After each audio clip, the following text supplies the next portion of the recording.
hiç bir ayıp görme diyecek zadım sana. Hiç dolanıp bilmeneydi nefsim ağır ya sana.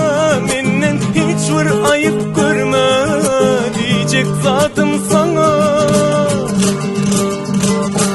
Sözleme ve sözün yetmez, hiç arzularım bitmez. Senin düşün kıyın derdine, hiç kimden kömük yetmez. Men olsa edil senin dey, yaşap görün kaygıda. Tüm karanlık duyguda, dilyen hiç tat yerin tutmaz. Yine bilin yolumu ayrı, sana değme istemedim.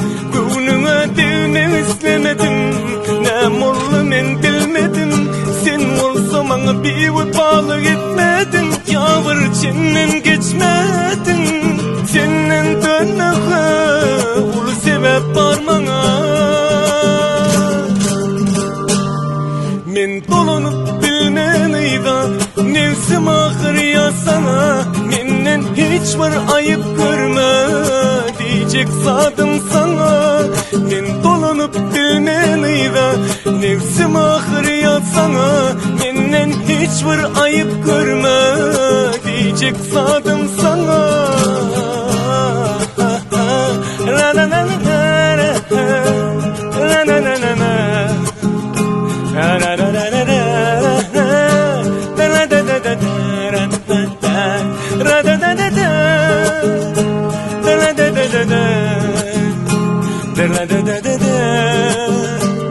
İnni bir de kalanza şol yadigar vakalar.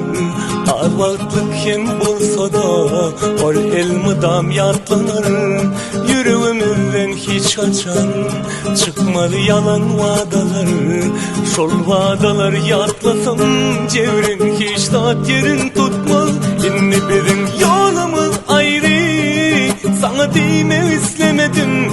Gönlüme değme istemedim.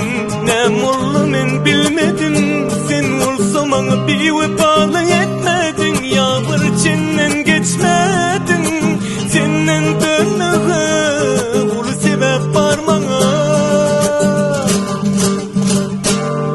Men dolanıp bilmeliydi nefsim ağır ya sana. Menden hiç bir ayıp görme diyecek zadım sana. Men dolanıp bilmeliydi nefsim ağır ya sana. Menden hiç bir ayıp görme diyecek zadım sana. Hiç dolanıp bilmeliydi nefsim ağır ya sana. Menden hiç bir ayıp görme diyecek zadım sana. Hiç dolanıp bilmeliydi nefsim ağır ya sana. Menden hiç bir ayıp görme diyecek zadım sana.